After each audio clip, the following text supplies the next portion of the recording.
그럼 성경에서 가장 아름다운 친구 간의 우정을 꼽으라면 다윗과 요나단의 관계를 꼽습니다. 성경에서 가장 아름다운 시어머니와 며느리를 꼽으라면 당연히 나오미와 루시.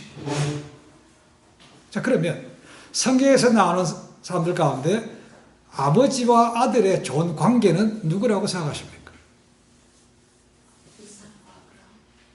이삭과 아브라함. 예. 아브라함과 이삭 그 부부라고 생각합니다. 왜 그런가? 이유가 있습니다. 그리고 잘한 대로 하나님께서 그 집안에 자식을 귀하게 하셨습니다. 그리고 그를 우상 있는 곳에서 불러내시고 약속의 땅으로 인도하셨습니다. 그리고 내 몸에서 씨가 나게 하신다고 그랬습니다. 부름받을 때가 75세였습니다. 그런데 25년이 지나서야 그 약속의 아들을 받았습니다. 물론 86세 때 부름받은 아들이 있습니다. 종 하갈을 통해서 나왔던 이스마엘이 있지만 그는 그의 약속의 씨앗이 아니라고 분명하게 말씀해 주셨습니다. 자, 그렇게 얼마나 기쁘게 정말 눈에 넣어도 아프지 않은 아들을 얻었습니다. 그런데 하나님께서 아브라함에게 말씀하십니다. 그 아들 이삭을 내게 번제로 바치라고 말합니다. 성경에 자세한 얘기는 없습니다. 그렇지만 많은 고민이, 갈등이 주변에서 말이 많았을 겁니다. 아브라함이 당신이 잘못 들었겠지. 그렇죠? 당연히 그렇게 생각할 수 있습니다. 아니, 그렇게 힘들어졌는데 뺏어간다는 게 말이 안 되는 얘기 아닙니까? 그렇죠? 누구보다도 아브라함이 고민을 많이 했을 겁니다. 이거 어떻게 돼? 그가 잘못 들을 수가 없습니다. 그렇죠? 지금까지 그의 삶에서 인도하신 하나님을 보면 그가 결코 잘못 들을 수는 없는 겁니다. 그럼 어떻게 했는가, 아브라함이? 하나님 앞에 그 아들을 약속대로, 말씀대로 드리기로 작정을 했다는 겁니다. 그 아들과 함께 길을 떠납니다. 아들에게 뭐하러 가는지 목적은 얘기합니다. 하나님께 번제를 드리러 간다. 그러나 그 번제의 물이 너라는 얘기는 안 했다는 겁니다. 자, 성경에 그 아버지의 마음이 어떻게 될까? 성경에 자세한 얘기가 없습니다. 그러나 저는 한 구절 속에서 그 아버지 아브라함의 마음을 한번 유추해 볼 수 있다고 생각합니다. 그것이 창세기 22장 4절입니다. 이렇게 되어 있습니다. 제3일에 아브라함이 눈을 들어 그곳을 멀리 바라본지라라고 되어 있습니다. 3일 길을 갔다는 겁니다. 그렇죠? 여러분, 우리가 가고 싶은 곳에 간다면 항상 물어보죠. 아직도 안 왔어? 아직도 안 왔어? 이렇게 물어봅니다. 그렇죠? 그런데 가기 싫은 곳을 가면 뭡니까? 이야, 진짜 가기 싫죠? 아브라함이 그런 겁니다. 3일이면 사실 적은 거리는 아닙니다. 그렇죠? 낙엽을 타고 가는 길이 그렇지 않습니다. 근데 아브라함이 보니까 벌써 왔다는 겁니다. 벌써. 좀 이때는 천천히 와야 되는데 벌써 아들을 죽여야 될 때가 왔다는 것을 안다는 것이죠. 그것이 고민입니다. 그래서 눈을 바라보고 멀리 봤다는 겁니다. 야, 이렇게 벌써 빨리 왔어. 그리고 그 아들을 묶고 그 반석에 묶어서 죽이려고 칼을 들었습니다. 아브라함의 그 믿음을 보시고 하나님께서 아브라함을 막으셨습니다. 그 막음에 대해서 믿음의 장 히브리서 11장 17절에는 이렇게 얘기하고 있습니다. 아브라함은 시험을 받을 때에 믿음으로 이삭을 드렸으니 저가 약속을 받은 자로되 그 독생자를 드렸느니라. 믿음으로 행했다는 겁니다. 약속의 아들도 기꺼이 드리려고 했다는 겁니다. 말도 안 되는 소리 같지만 그는 그것에 순종했다는 겁니다. 한번 생각해봅니다. 이때가 이삭의 정확한 나이가 나와 있지 않습니다. 근데 최소한도 청소년 10대는 됐을 거라고 봅니다. 그렇다면 아브라함과 차이는 100세가 나는 거니까 110대 중반은 좋게 됐다는 겁니다. 요즘 얘기하면 어떻게 보면 할아버지인 거죠. 10대는 팔팔합니다. 그렇죠? 이 아들이 아버지가 자기를 죽이려고 생각한다고 생각하면 미쳤다고 밀쳐버리고 도망가면 아브라함이 따라갈 수 있습니까? 못 따라갑니다. 10대 사춘기, 좀 반항기도 있습니다. 그죠? 정말 아버지가 한다고 해서 가만히 있을 수 없는 거죠. 그렇게 대들면 아버지가 힘으로 이기겠습니까? 만만치 않습니다. 그런 위기의 순간에 지금 이삭은 뭐라고 있는가? 가만히 누워있다는 거예요. 아버지 손에 모든 걸 맡기고 그냥 체념한 듯이 있다는 겁니다. 이거에 대해서 히브리서 저자는 이렇게 말합니다. 히브리서 11장 18절 18절에 이렇게 되어 있습니다. 저에게 이미 말씀하시기를 내 자손이라 청할 자는 이삭으로 말미암으리라 하셨으니 저가 하나님이 능히 죽은 자 가운데서 다시 살리실 줄로 생각한지라 비유컨대 죽은 자 가운데서 도로 받은 것이니라. 바꿔 얘기하면 아브라함은 또한 이삭은 둘 다 죽이더라도 다시 살리실 것을 믿었다는 겁니다. 그러니까 들을 수 있었다는 겁니다. 그러니까 성경에서 나오는 부활을 가장 첫 번째로 믿은 사람이 누구라고요? 아브라함이라는 거예요. 아들을 드리라는 그것이 아브라함에게 마지막 시험이었습니다. 이 시험을 통과했기 때문에 아브라함에게 위대한 칭호가 붙죠. 뭐라고 붙습니까? 믿음의 조상이라는 것입니다. 이것이 파이널 테스트였습니다. 합격! 이것이야말로 성경에 나오는 가장 아름다운 아버지와 아들의 모습이라고 얘기했습니다. 갈 때는 힘없이 갔습니다. 그렇죠? 올 때는 저 두 부자가 기뻐서 오는 그 모습 상상이 되죠. 그렇죠? 자, 그러면 성경에 나오는 아버지와 아들이 아니고 어머니와 아들의 좋은 관계는 누가 있다고 생각하십니까? 예? 예수님과 마리아 들어갑니다. 그렇죠? 어떤 분들은 요게벳과 모세라고도 볼 수 있습니다. 그렇죠? 아들을 목숨 걸고 숨겼습니다. 100일 때. 어떤 분은 한나와 사무엘도 볼 수도 있습니다. 그렇죠? 합당한 이유가 있습니다. 저는 예수님과 마리아라고 봅니다. 그 오늘 이유가 오늘 본문 속에 나와 있습니다. 자, 예수님은 세상 모든 죄를 지시고 십자가에 못 박혀서 지금 죽어가고 있습니다. 근데 그 밑에서는 무슨 일이 벌어지고 있습니까? 군인들이 희희낙낙하면서 내가 뭘 더 가져갈 수 있을까? 그걸로 하고 있다는 것이죠. 제자들은 다 도망가고 없습니다. 근데 그 자리에 누가 있었는가? 오늘 말씀 보니까 끝까지 골고다까지 따라갔던 4명의 여인들이 있다고 말합니다. 남자도 아닙니다. 여인들입니다. 남자도 사실 하기 힘든데, 그죠? 여인들이 끝까지 갔다는 겁니다. 그것도 4명이라고 되어 있습니다. 그죠?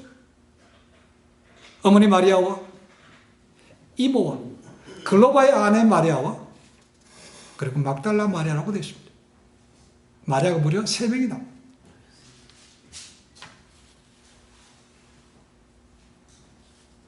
특별히 그 가운데 어머니 마리아 얼마나 가슴이 아팠을까? 사실 자식이 부모보다 먼저 죽으면 안 되는 거죠. 그죠? 근데 그렇게 어떤 순간에도 믿음을 잃지 않았던 어머니가 그 자식이 죽어간 것을 봅니다. 얼마나 가슴이 아프겠습니까? 세상에 어떤 사람이라도 어떤 악인이라도 그 죽음 앞에서 그래도 많은 걸 생각하게 되는데 군인들은 관계없습니다. 희희낙낙하고 있다는 것입니다. 가슴이 아프죠. 자, 십자가 곁에 4여인이 있었다. 이 말씀 속에서 신학자 홀츠만은 2가지 의문을 제기합니다. 첫 번째로 그들이 가까이 있었다고 그랬는데 얼마나 가까운가? 두 번째는 정말 그것이 가능한가라는 것입니다. 이유는 그 당시에 로마 군인들이 십자가행을 당할 때 그 주변에 친척이든 누구든 와서 그들을 도와주는 것을 막았기 때문입니다. 끝까지 고통 가운데 죽게 내버려 뒀다는 것입니다. 그런데 그런 어떻게 여인들이 4사람이나 가까이 갈 수 있는가라고 의문을 제기한 것이죠. 이해는 됩니다. 그렇죠? 그러니까 우리말에 그런 말이 있죠. 예외가 없는 법칙은 없다라는 말이 있습니다. There's no rule but has exception. 마찬가지로 예외가 있을 수 있습니다. 그렇죠? 봐줄 수 있다는 겁니다. 또 하나는 하나님의 역사입니다. 하나님이 하신다는데 누가 막을 수 있기 때문에 하는 거죠. 그렇죠?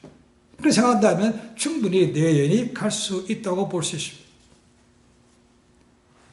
자, 어머니 마리아가 나옵니다. 두 번째는 이모가 나옵니다. 이모. 일반적으로는 살로메라고 봅니다. 세베대의 아들 야고보와 요한의 어머니 살로메라고 보는 것이 일반적입니다. 그렇지만 어떤 사람들은 이 이모와 그 다음에 나오는 글로바의 아내가 같은 사람이라고 봅니다. 문법적으로 보면, 원문으로 본다면 둘 다 해석이 가능합니다. 그렇죠? 그렇지만 한 집에 두 자매에게 똑같이 마리아라고 이름을 지어지지 않았을 거라고 생각합니다. 그래서 다른 이름으로 봅니다. 살로메로 보는 것이 더 합당하다고 얘기했습니다. 그 다음에 글로바의 아내가 나옵니다. 이 글로바가 누군가라는 것이죠. 그전까지는 많은 사람들이 성경에 나오는 알페오와 연결을 시켜서 해석을 하려고 했습니다. 그런데 그 뒤에 2세기에 나오는 헤게시푸스라는 사람에 의하면 여기 나오는 글로바라는 것은 예수님의 아버지 요셉의 형제요. 그 다음에 초대 예루살렘 교회의 야곱의 뒤를 이어서 리더가 됐던 시므온의 아버지라고 봅니다. 그런 사람의 아내 마리아가 따라갔다고 되어 있습니다. 그 다음에 막달라 마리아가 나옵니다. 네 복음서에 공이 기록된 여인입니다. 중요한 인물이라는 거죠. 그렇죠? 근데 자세한 내용은 나와 있지 않습니다. 오직 누가만이 그 여인이 어떤지 과거에 대해서 얘기해 주고 있습니다. 누가복음 8장 2절에 이렇게 말합니다. 또한 악귀를 쫓아내심과 병고침을 받은 어떤 여자들 곧 7 귀신이 나간 자 막달라인이라 하는 마리아와 라고 되어 있습니다. 이 막달라라는 것은 지명이름입니다. 막달라에 사는 마리아라는 거죠. 왜 그런가? 마리아라는 이름이 굉장히 흔했기 때문입니다. 아까 말씀드렸지만 이 한 구절에 마리아가 무려 3사람 나옵니다. 그렇죠? 굉장히 파퓰러한 이름이 있다는 거죠. 그래서 구별하기 위해서 막달라에 사는 마리아, 갈릴리 서쪽에 있는 아주 작은 마을입니다. 거기 출신이라는 거죠. 이 일이 어떻게 됐다고요? 귀신 들렸다가 나음받았다는 겁니다. 귀신 들렸다가 나음받았기 때문에 그 이후로는 예수님을 섬기는 자로 그리고 후원자가 되어서 따라다녔는데 이 마지막 위험한 자리까지 이들이 나왔다는 겁니다. 여러분 제자들은 어떻게 됐다고요? 다 도망갔습니다. 심지어 성경을 보시면 그들은 도망가서도 그것도 두려워서 문을 꽁 닫아 걸었다고도 말하고 있습니다. 근데 연약한 여인들이 그 가까이 가서 그 마지막 예수님의 처절한 죽음을 목격하고 있다는 것입니다. 그리고 빼놓을 수 없는 예수님의 어머니 마리아가 기록되어 있습니다. 아들이 함께 있을 때도 그랬지만 떠난 이유도 좋지 않은 소문들이 많이 들려왔습니다. 그럴 때라도 어머니는 믿었다는 겁니다. 근데 그 아들이 처참하게 십자가에 죽어가고 있는 겁니다. 얼마나 가슴이 아팠을까요?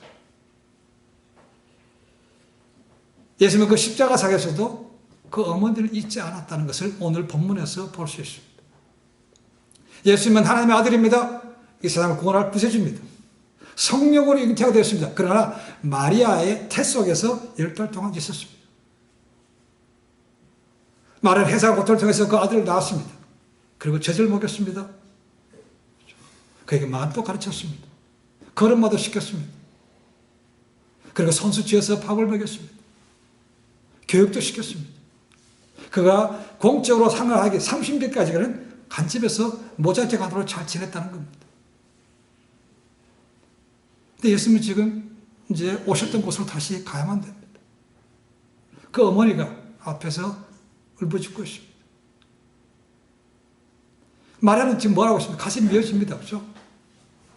그렇다고 해서 너무 가슴 아파서 실신한 것은 아닙니다. 아니면 받아들이지 못해서 그냥 울부짖고 누굴 원망하는 것도 아닙니다. 그렇죠? 아니면 로마 군인들의 옷을 붙잡고 내 아들 살려내라고 그렇게 하지도 않습니다. 담담하게 자기 아들의 죽음을 마음으로 받아들이고 있는 거죠. 어쩌면 그 시간 속에 마리아는 많은 생각이 떠올랐지 모릅니다. 과거에 천사가 했던 말, 가브리엘 천사가 했던 말, 그리고 시므온이라는 예언자가 했던 말, 내 가슴에 칼로 찌르듯 하리라 그런 말, 마음에 새겼던 말씀들이 이제 이게 이런 거구나라고 깨달아 알지도 모릅니다. 하지만 현실은 받아들이기 어려운 겁니다. 자, 이 말씀 속에서 우리는 또 한 가지 오해가 있었습니다. 그렇죠? 어떻게 예수님께서 어머니를 부르는데 여자여라고 했을까라는 거죠. 여자여. 이거 벌써 좀 무리한 거 아닌가라는 생각이 듭니다. 그러니까 우리의 오해입니다. 헬라 원문을 보시면 이 단어가 구나이라고 되어 있습니다. 이것은 여인에 대한 존칭입니다. 존칭. 이 단어가 쓰인 적이 요한복음에 또 있습니다. 요한복음 2장에 보시면 요한복음에 나오는 7가지 기적 가운데 첫 번째 기적이 나옵니다. 가나의 호련잔치입니다. 그때 술이 떨어졌습니다. 그때 마리아가 예수님께 옵니다. 이 집에 포도주가 떨어졌어. 그랬더니 예수님께 뭐라 합니까? 여자여, 이게 나와 무슨 상관이 있나이까라고 이래요. 그때도 똑같은 단어가 쓰여요. 무시하는 말이 아닙니다. 그래서 공동번역에는 어머니라고 번역하고 있습니다. 어머니 보시옵소서, 아들이다. 어머니라고 번역한 것이 맞습니다. 우리가 절대로 그것은 오해해서는 안 됩니다. 예수님은 십자가에 있으면서도 그 마지막 순간에 어머니를 위로하고 있다는 겁니다. 하나님의 아들입니다. 구세주입니다. 그렇지만 육신의 어머니를 결코 버리지 않았다는 겁니다. 여기서 이제 어머니의 아들입니다. 그렇죠? 어머니의 아들입니다. 라는 말이 있습니다. 이게 아들이라는 말이 해석이 두 가지가 있습니다. 이 아들이 누군가라는 거죠. 일반적으로는 누굴 얘기합니까? 곁에 있던 사도 요한을 의미합니다. 이어지는 말씀 보시면 그 이유, 그 말씀을 듣고 요한이 마리아를 자기 집에 모셨다는 말씀 속에 그것이 요한이라고 보는 것이 그냥 일반적입니다. 그렇지만 원문을 보시면 그렇지는 않습니다. 보십시오, 당신의 아들이라고만 기록되어 있다는 거죠. 그러니까 요한도 맞지만 또 그 말씀을 하신 예수님 자신이라고도 해석이 가능하다는 겁니다. 그렇게 해석의 이유는 이것을 그렇게 해석하지 않으면 예수님의 효가, 어머니에 대한 효가 드러나지 않는다는 겁니다. 그래서 예수님이라고 본다는 것은 어머니, 제 아들이에요. 이런 말이라는 거죠. 예수께서 왜 이런 말씀을 하는가? 왜 그것이 해석이 가능한가? 보십시오. 예수님은 하나님의 아들이기 때문에 자기가 이 땅에 태어나신 것을 과정을 다 알고 있습니다. 마리아 입장에서 보면 성령으로 잉태가 된다. 남자를 알지 못하는데 잉태가 된다. 율법에 따라서 마리아는 돌로 맞아 죽을 수 있습니다. 이해하지 못했지만 마리아는 그것을 마음에 새기고 그걸 했다는 겁니다. 그로 인해서 많은 고난도 받았습니다. 남편 요셉도 빨리 죽었습니다. 고생 많이 했죠, 그죠? 어머니 굉장히 자랑스럽습니다라는 표현이 드린다는 것이죠. 어머니 아들입니다, 아들. 또 하나는 어머니의 도움을 통해서 아버지 뜻대로 이 땅에 모았던 것을 다 이루고 갑니다라는 감사의 의미도 들어있다는 겁니다. 어머니에 대한 자랑과 동시에 감사의 의미가 여기에 들어있다고 보십니다. 예수님은 마지막 순간에서 그것을 기억하고 어머니 아들입니다. 그것은 예수님을 보는 경우입니다. 그렇죠? 요한을 보는 경우는 그렇습니다. 요한은 누굽니까? 제자입니다. 예수님이 장남이죠. 그죠? 예수님이 형제가 없습니까? 있죠. 성경에 보면 무려 4명이나 되어 있습니다. 그죠?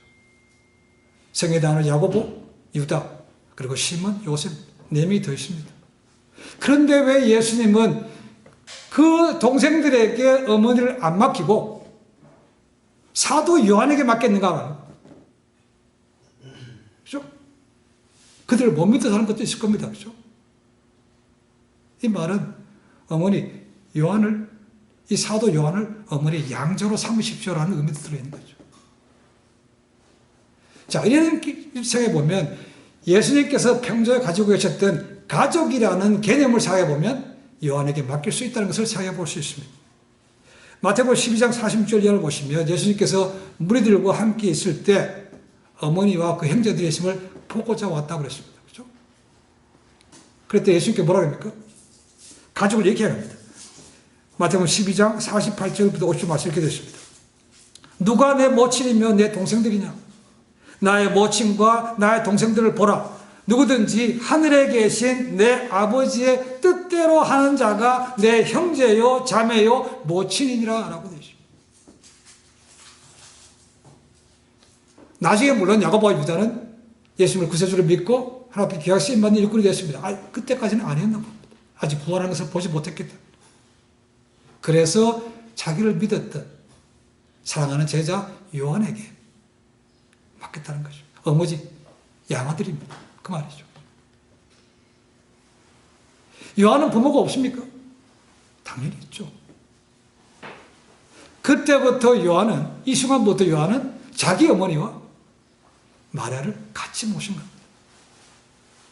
그게 쉽겠습니까? 자기 부모도 모시기 어려운데, 그죠? 예수님의 어머니 마리아도 같이 모신다. 어려운 얘기.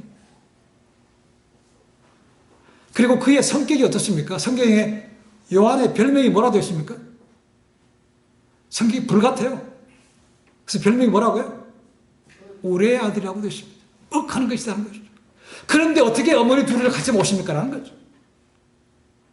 한 가지밖에 없습니다. 예수님을 구세주로 주로 굳건하게 믿고 따라갔기 때문에 이런 것이 가능했다는 겁니다. 성령님께서 그의 마음을 사랑의 사도로 바꿔주셨기 때문에 이게 가능한 거죠.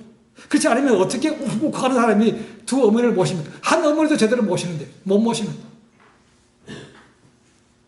그래서 믿음의 사람에게, 아들에게 어머니를 맡겼고 요한은 그때부터 어머니를 죽는 순간까지 모셨습니다. 그래서 요한은 고민이 많이 됐습니다. 다른 동역자들은 이미 다 빨리 숨겨 죽었습니다. 요한만큼은 90세가 넘도록 살아남은 거죠. 그래서 요한 1, 2, 3서를 기록했습니다. 요한복음도 기록했습니다. 그리고 누구도 할 수 없었던 계시록도 받아 적었다는 겁니다. 10계명 가운데 5계명이 뭡니까? 인간들이 주신 첫 번째 계명, 5번째지만 사람들이 주신 계명의 첫 번째는 내 부모를 공경하랍니다. 그죠? 그 뒤에 복이 붙어 있습니다. 그죠? 그리하면 뭡니까? 약속의 땅에서 내가 장수하고 형통한다고 되어 있다는 거죠. 그래서 롱세비티, 장수하는 복을 누렸습니다. 그죠? 그리고 책을 쓸 수 있는 그런 명성도 얻었다는 거죠. 하나님의 약속의 말씀이 부모를 잘 모신 요한에게 그런 복이 임한 것입니다. 그럼 갈수록 효도라는 말이 많이 사라지고 있습니다. 어쩌면 부모님들도 이제 별로 자식들에게 그런 기대하지 않습니다. 얹혀 사는 거 생각하지 않고 그냥 따로 독립해 사는 것이 더 많습니다. 나이가 들면 이제 홀로 원해서 널싱홈에 가시는 분도 있습니다. 근데 성경에 보시면 로마서 1장이라든가 그리고 특별하게 종말 때 현상을 기록한 디모데전서 6장에 보시면 그 종말 때 나타난 현상 가운데 하나가 뭔가 부모를 공경치 아니하며라는 것이 들어있습니다. 점점점 사실 더 많아지고 있습니다. 부모에게 뭔가 바라는 것은 많지만 부모에게 공경하지는 별로 않은 사람들이 점점 늘어나고 있다는 것입니다. 그럴 때 이 예수님의 모습, 그리고 사도 요한이 우리에게 많은 도전을 줍니다. 하나님이시지만 육신의 어머니를 기억하고 그 어머니를 끝까지 키워왔던 주님, 그리고 주님의 말씀에 순종해서 자기 어머니와 마리아를 같이 모셨던 요한. 여러분 쉽지 않습니다. 나 혼자 살기도 어려운데 뭐 어머니를 모셔. 불편하고 귀찮기도 하고 고번에 갈등도 많이 생기고 마지막 순간에 있으면 그걸 기억했다는 것. 잠깐 말씀드렸지만 기도하면서 그런 생각을 합니다. 애들 위해서 기도하면서 아버지 저 자식들이 나보다 먼저 죽지 않게 하옵소서라는 기도를 드립니다. 여러분 그게 당연한 것처럼 느끼지만 당연한 게 아닙니다. 그죠? 부모보다 자식이 먼저 죽는 거 많습니다. 우리가 직접 겪지 않을 뿐이죠. 그죠? 저는 그래서 기도합니다. 저보다 먼저 죽는 일이 없게 하옵소서. 그리고 우리를 잘 섬김을 통해서 그들이 형통하는 장사하는 복을 누리게 하옵소서라고 기도. 그것이 따라온다는 것이죠. 주님 모시고 저는 가까운 이때에 이 주님의 본을 본받아서 부모님을 다시 한번 잘 섬김을 통해서 약속의 축복이 흘러넘치는 그런 삶이 되시기를 축원해 드립니다. 기도하겠습니다.